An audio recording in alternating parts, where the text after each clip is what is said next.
جی بسم اللہ الرحمن الرحیم، السلام علیکم۔ امید ہے آپ لوگ خیریت سے ہوں گے۔ آج کا دن بہت ہی اہم دن رہا اور پارلیمنٹ اور عدلیہ اور انتظامیہ کے حوالے سے کل کا دن بہت ہی اہم دن ہوگا۔ آج جب سماعت شروع ہوئی ہے تو دلچسپ بات تھی کہ سیاسی جماعتوں کے لائرز جو تھے وہ سوال پوچھتے رہے کہ ان کا بائیکاٹ نہیں ہے اور وہ بات کرنا چاہتے ہیں، لیکن عدالت بضد رہی کہ سوشل میڈیا اور اخبارات کے ذریعے سے جو ان تک اطلاعات پہنچی ہیں اس میں ان کا بائیکاٹ ہے۔ بار بار کہا گیا کہ عدم اعتماد کا اظہار کیا۔ عدم اعتماد کرنے کا مطلب یہ نہیں ہوتا کہ آپ جو ہے وہ بائیکاٹ کریں، لیکن عدالت جو ہے وہ بضد رہی۔ لیکن بہرحال اس کے بعد انہوں نے الیکشن کمیشن کے لائر عرفان قادر صاحب کو سنا۔ اکرم شیخ صاحب کو انہوں نے کہا کہ آپ اپنی جوابات یا جو بھی اپنی معروضات ہیں وہ لکھ کے بھیج دیں۔ بہت ہی بہتر ہوتا کہ اگر سنا جاتا، لیکن ایسے لگتا ہے کہ جو چیزیں پہلے سے ایک سامنے آ گئیں وہ بہت ہی حیران کن اور پریشان کن تھیں، اور پہلی بار ایسا ہوا کہ بینچ نے بھی جو ہے وہ اپنے وکلاء کو یا جو بھی فریق تھے ان کو سننے سے انکار کیا۔ اس کے ساتھ ساتھ ظاہر ہے کہ جب صورتحال ایمرج ہوتی چلی گئی تو جو بات ہوتی رہی اس میں جو سامنے چیزیں آئی ہیں اس میں یہ انہوں نے کہا کہ فل کورٹ کی جو استدعا ہے وہ مسترد نہیں کی گئی، بلکہ اس کو بعد میں دیکھیں گے۔ چیف جسٹس صاحب نے کہا اب بعد میں کب دیکھیں گے، کیونکہ کل تو اس کا فیصلہ جو ہے وہ محفوظ کر لیا گیا۔ اب کل فیصلہ کیا ہوگا اس کے اوپر بھی ہم کو تھوڑا سا آپ کو بتاتے ہیں، لیکن جو اصل بات ہے وہ یہ ہے کہ عرفان قادر صاحب کے جو دلائل تھے، جو کہ الیکشن کمیشن کے لائر ہیں اور ان کے بہت ہی اہم دلائل تھے جو کہ آج انہوں نے دیے۔ ایک تو ان کے بڑے دلچسپ دلائل تھے اور اس کے اوپر بڑی جو ہے وہ کافی کہے بھی لگے اور کورٹ کے اندر اس کے اوپر کافی بات بھی ہوئی، لیکن جو بات کی گئی تھی وہ اس کے اوپر عرفان قادر صاحب نے انہوں نے ایک بات صاف لفظوں میں کہی، اور وہ بڑے مشہور ہیں دو ٹوک باتیں کہنے پہ، کہ جی پہلی بات تو یہ ہے کہ فل کورٹ کے حوالے سے کہ بینچ کے اوپر انہوں نے اعتراض کر دیا، اور انہوں نے کہا کہ جی اگر جج پر اعتراض ہو تو وہ بینچ سے الگ ہو جاتے ہیں۔ ایک طرف ایک جماعت کے، دوسری طرف دوسری جماعتیں ہیں، بینچ سے جانبداری منسوب کی جا رہی ہے، یہ انہوں نے نقطہ اٹھایا۔ انہوں نے یہ بھی کہا کہ پوری کی پوری پی ڈی ایم جو ہے وہ ماضی میں بھی فل کورٹ کا مطالبہ کر چکی ہے، فل کورٹ پر عدالت اپنی رائے دے چکی ہے، عدالت پر اعتماد نہیں، انصاف نظر آنا چاہیے۔ عدالت کا ایک فیصلہ پہلے ہی تنازع کا شکار ہے اور میری نظر میں انصاف نہیں ہو رہا۔ انہوں نے یہ بھی کہا کہ الیکشن کی تاریخ دینے کا فیصلہ الیکشن کمیشن پر چھوڑنا چاہیے۔ یہ وہ پرٹیننٹ کویسچن ہے جس کے اوپر کہ بہت زیادہ بات کرنے کی ضرورت ہے، اور انفارچونیٹلی اس کے اوپر بات نہیں ہوئی۔ یہ بھی میں نے آپ کو بتانا ہے کہ چیف جسٹس جب اٹھ رہے تھے تو انہوں نے کچھ بہت ہی اہم ریمارکس اور اشارے دیے، چونکہ جج صاحب جو ہیں وہ ریمارکس دیتے ہوتے ہیں، چیف جسٹس یا جو بھی جج صاحبان ہوتے ہیں ان کے ریمارکس سے آپ اخذ کرتے ہیں کہ چیزیں کس طرف جاتی ہیں، اور وہ ایک انٹینشن جو ہے وہ شو کرتے ہیں۔ بہرحال وہ اس پہ ہم بتائیں گے کہ وہ کیا چاہتے ہیں، اور اس کے بعد پھر ان کو پارلیمنٹ کے پلیٹ فارم سے وزیر اعظم نے بھی جواب دیا ہے۔ عرفان قادر صاحب نے یہ کہا کہ الیکشن کی تاریخ دینے کا فیصلہ الیکشن کمیشن پر چھوڑنا چاہیے، فیصلہ 3-2 کا تھا یا 3-4-4-3 کا، اس پر بات ہونی چاہیے۔ اور یہ بھی کہا کہ 9 میں سے 4 ججز نے جو ہے وہ درخواستیں خارج کی، 3 ججز نے حکم جاری کیا۔ 1 مارچ کا عدالتی حکم اقلیتی نوٹ تھا، عدالت کا اس تنازع کو حل کرنے کے لیے اقدامات جو ہے وہ کرے۔ تو یہ کافی لمبی چوڑی آج سارے دن کی بحث ہے جو کہ ہوتی رہی، اس میں عدالت کے بڑے موڈز بھی آئے، اس میں چیزیں بھی ہوئیں۔ جسٹس اعجاز الاحسن صاحب کے اوپر جو ہے وہ سوال اٹھایا گیا کہ وہ کیوں بیٹھے ہیں، پھر ان کی طرف سے بھی عدالت نے جو ہے وہ انتظامی امور کے اندر بھی بات چیت کی کہ جی بجٹ پیسے کہاں سے آنے ہیں۔ اس پہ اسد عمر صاحب کو بھی ہے نوئنگلی کہ اسد عمر صاحب تحریک انصاف کے وزیر خزانہ رہے ہیں، وزیر منصوبہ بندی رہے، ان کو پلیٹ فارم دینا اور دوسری طرف کی یعنی حکومت کے وزیر کو، وزیر خزانہ کو نہ بلانا، سیکٹری کی طرف سے انہوں نے ضرور وہ جواب لیا ہے، لیکن وزیر اسد عمر کو بلانے کی جو لاجک ہے، دلیل ہے، وہ سمجھ میں نہیں آئی، اور اس کے اوپر سارا دن جو ہے وہ بحث ہوتی رہی ہے مختلف جگہوں کے اوپر کہ ان کو کیوں بلایا گیا، ان سے کیوں بات سنی گئی، ان کے دلائل کیوں لیے گئے، ان سے معاونت کیوں طلب کی گئی کہ انتخابات جو ہیں ان کے اندر کتنے پیسے چاہیے ہوتے ہیں، کتنے لگ گئے کتنے نہیں لگے۔ یہ بڑا ہی اہم نقطہ تھا جس کے اوپر عدالت کو کم از کم ایک وزیر کو اگر سابق کو سنا ہے تو موجودہ وزیر خزانہ کو بھی یا جو حکومتی ریپریزنٹیٹیو تھے ان کو بھی سننا چاہیے تھا، گو کہ انہوں نے کہا کہ جی پیسوں کی تفصیلات، یہ عدالتوں کے کام نہیں ہوتے کہ پیسے کتنے اسٹیٹ بینک کے پاس ہیں کتنے نہیں ہیں۔ پھر انہوں نے وزارت دفاع سے بھی سوال پوچھے اور ان کے سیکٹری سے بھی انہوں نے سوال جواب کیا کہ بتائیے کہ ہم کس کو لگائیں کس کو نہ لگائیں، کیسے ہونا چاہیے، عملہ کہاں سے آئے گا، یہ انہوں نے یہاں تک کہہ دیا کہ نیوی کے فضائی لوگوں کو بھی آپ اس میں شامل کریں، مگر ان کو بھی ٹریننگ چاہیے۔ یہ جو عدالت کا کام، یہ جو الیکشن کا کام ہوتا ہے، یہ کوئی معمولی کام نہیں ہوتا، اس میں صرف ٹھپے نہیں لوگوں نے لگانے ہوتے، اس کے اندر آپ کی سیکیورٹی ہوتی ہے، آپ کی انوالو ہوتی ہے، آپ کو یہ یقینی بنانا ہے، بار بار جس بات کے اوپر زور ہے کہ الیکشن 90 دنوں میں منعقد ہونا بالکل ضروری ہے، اس میں کوئی شبہ نہیں، لیکن آئین کے آرٹیکل کے مطابق الیکشنز کا شفاف ہونا بھی ضروری ہے اور اس کی ذمہ داری الیکشن کمیشن کے اوپر ہے۔ دلچسپ بات یہ کہ یہاں پہ الیکشن کمیشن جو ہے وہ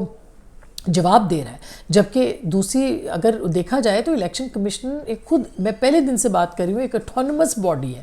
وہ کہے کہ بھئی یہ ہمارا کام ہے، ہم نے بتانا ہے کہ الیکشن کب ہونے ہیں، کس طرح ہونے ہیں، کیا ہمارے پاس ہے، کیا چیزیں نہیں ہیں، یہ سب کام ان کو بتانے۔ ہاں انتظامی امور کے حوالے سے چونکہ ہدایت چیف جسٹس نے کی تھی تو وہ حکومت سے جو ہے وہ جواب طلب کریں، لیکن اسٹیٹ بینک سے سوال پوچھنے یا ان کے وزارت خزانہ کو یہ پوچھنا کتنے پیسے ہیں، کتنے لگیں گے، کیسے ہو سکتے ہیں، یہ الیکشن کمیشن، یہ سپریم کورٹ کا کام کب سے ہو گیا ہے، یہ پہلی بار ہمیں دیکھنے کو ایسا مل رہا ہے۔ اینی ویز یہ سب چیزیں جو ہوئی ہیں تو جو سب سے اہم بات ہے وہ اس میں وہ ہم نے دیکھی کہ چیف جسٹس صاحب جو ہیں انہوں نے اٹھتے اٹھتے کچھ اہم ریمارکس دیے اور انہوں نے کہا کہ اگر ابھی بھی وقت ہے کہ حکومت جو ہے وہ مذاکرات کرے، اور اگر وہ مذاکرات نہیں کرتی سیاسی جماعتیں تو پھر اس کے بعد ایک آئینی مشینری بھی موجود ہے۔ یہ وہ مذاکرات کی بات ہے جو کہ اب سے کچھ دن پہلے تحریک انصاف اس کے اوپر بڑا زور دے رہی تھی، اور پھر پرائم منسٹر صاحب نے فلور آف دا ہاؤس کہہ دیا کہ مشروط کر دیا کہ آپ معافی مانگیں اور اس کے بعد پھر ہم جو ہے وہ اس کے اوپر مذاکرات آپ کے ساتھ، عمران خان صاحب کے ساتھ بیٹھ کے کرنے کو تیار ہیں۔ آج چیف جسٹس صاحب جو ہیں وہ بار بار یہ بات کر رہے ہیں کہ آپ جو ہے وہ آپ مذاکرات کریں اور آپ نہیں تو آئینی مشینری موجود ہے۔ مطلب یہ مذاکرات کرنے کو پرسو تو کیا جا سکتا ہے، ایک نقطہ تو ہو سکتا ہے، لیکن اس نقطے کے اوپر چیف جسٹس کی طرف سے یہ ریمارکس آنا کہ آئینی مشینری موجود ہے، یعنی عمل درآمد پھر ہم کروائیں گے، اور وہ کیسے ہوگا، وہ کس صورت میں ہوگا، کیا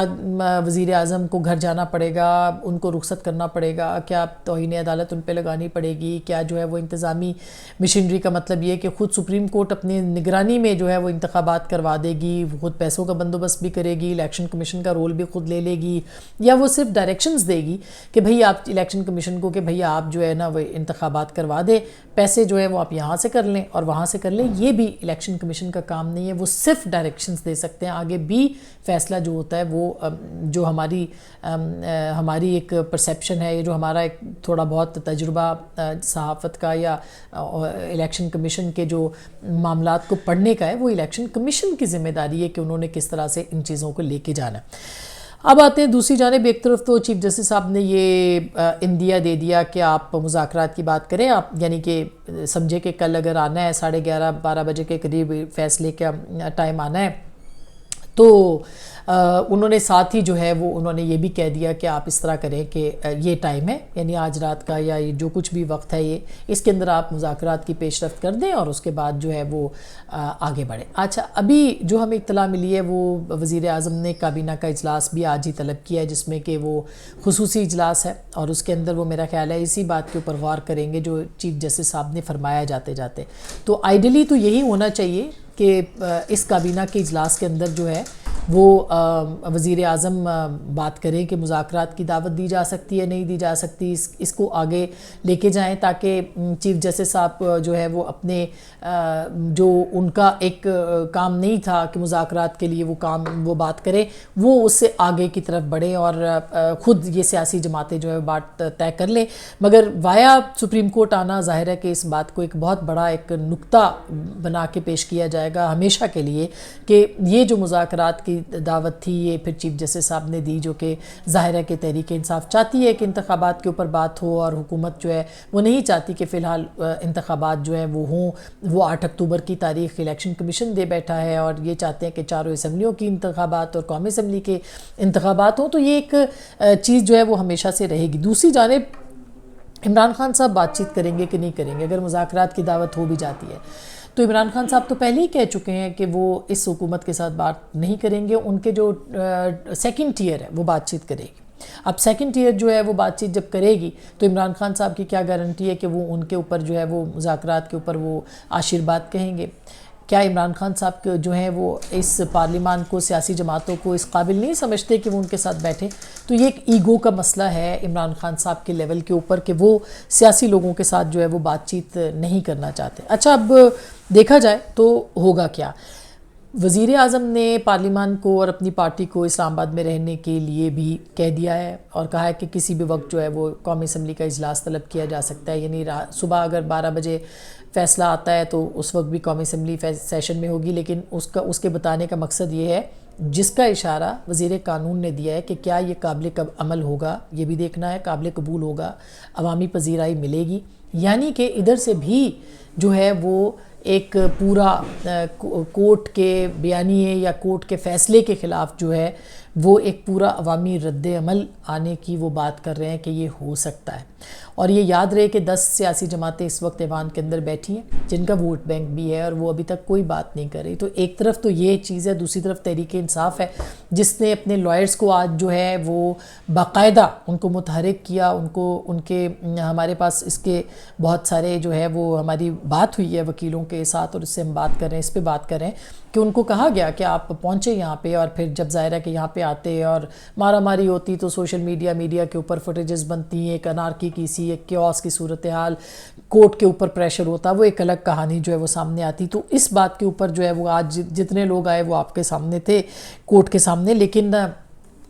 یہ ایک کوشش جو ہے وہ ضرور وہاں سے کی گئی ہے۔ اچھا، یہ سوال اپنی جگہ پہ رہا کہ چیف جسٹس نے فل کورٹس بنانے سے اجتناب کیا، یہ سوال اپنی جگہ پہ رہا کہ انتظامی امور کے اندر چیف جسٹس صاحب جو ہیں وہ کیوں چاہتے ہیں کہ مداخلت ہو، یہ سوال اپنی جگہ پہ رہا کہ مذاکرات کی جو آپشن ہے وہ چیف جسٹس صاحب کیوں دے رہے ہیں، یہ سوال بھی اپنی جگہ پہ رہا کہ چیف جسٹس صاحب جو ہیں انہوں نے، یا جو سپریم کورٹ کے 3 جج ہیں ان میں سے ایک جج صاحب کے اوپر تو اعتراض بھی اٹھا لیکن اس کے باوجود وہ انٹیکٹ رہے، یہ سوال بھی اپنی جگہ پہ رہا کہ سپریم کورٹ کے اپنے جو اندر کے مسائل تھے وہ کیوں نہیں حل کیے گئے پہلے۔ اور اس کی سب سے بڑی جو اگزامپل ہے وہ یہ ہے کہ قاضی فائز عیسیٰ صاحب نے رجسٹرار جو ہیں ان کو خط لکھ دیا اور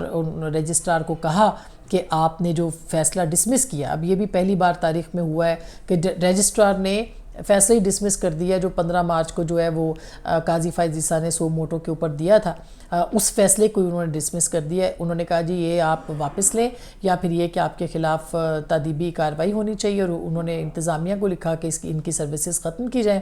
رجسٹرار کی۔ تو ایک نئی جو ٹینشن ہے، کشمکش ہے، وہ رجسٹرار کے لیول یا محاذرائی جو ہے وہ خود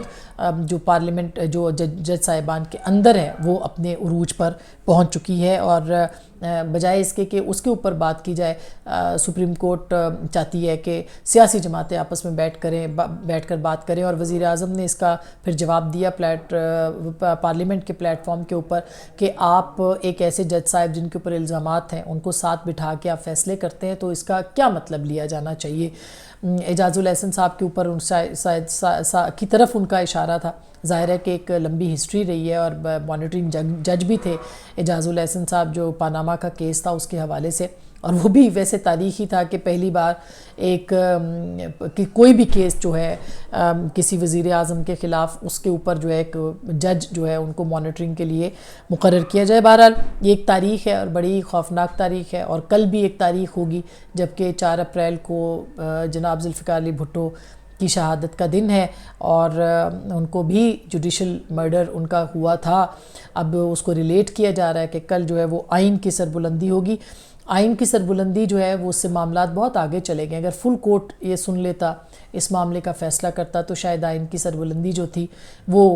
گارنٹیڈ ہو جاتی، اس کے اوپر ایک مہر لگ جاتی، لیکن کل جب 3 رکنی بینچ اس کا فیصلہ سنائے گا، یہ جو بھی فیصلہ ہوگا ہم اس کو پری ایمپٹ نہیں کر رہے، مگر جس طرح کی بات ہو رہی ہے اگر فیصلہ یہ ہوتا ہے کہ بھئی آپ الیکشن کی طرف بڑھیں اور ہر صورت جو ہے وہ آپ کو کرنا ہے تو پھر ایک اور تاریخ جو ہے وہ رقم ہوگی۔ تو اب صورتحال یہی ہے کہ دیکھنا یہ ہے کہ کل فیصلہ جو ہے اس کے کیا وہ صرف وہ فیصلہ ہوگا، انتخابات کے انعقاد کا ہی فیصلہ ہوگا یا نہیں ہوگا، اور اگر انعقاد کے لیے فیصلہ ہوتا ہے تو اس کے بعد کیا ہوگا، یہ بھی بہت ہی اہم بات ہوگی اور اس پہ نظر رکھنے کی ضرورت ہے، جس کا کہ کل تک آپ کو انتظار کرنا پڑے گا۔ یہ وہ حقائق ہیں جو کہ ہم نے آج جو ہوا وہ آپ کے سامنے ایز اٹ از رکھے ہیں، بغیر کسی لیت و لال کے۔ اپنا بہت خیال رکھیے گا اور دعاؤں میں یاد رکھیے گا۔ اللہ نے کے بعد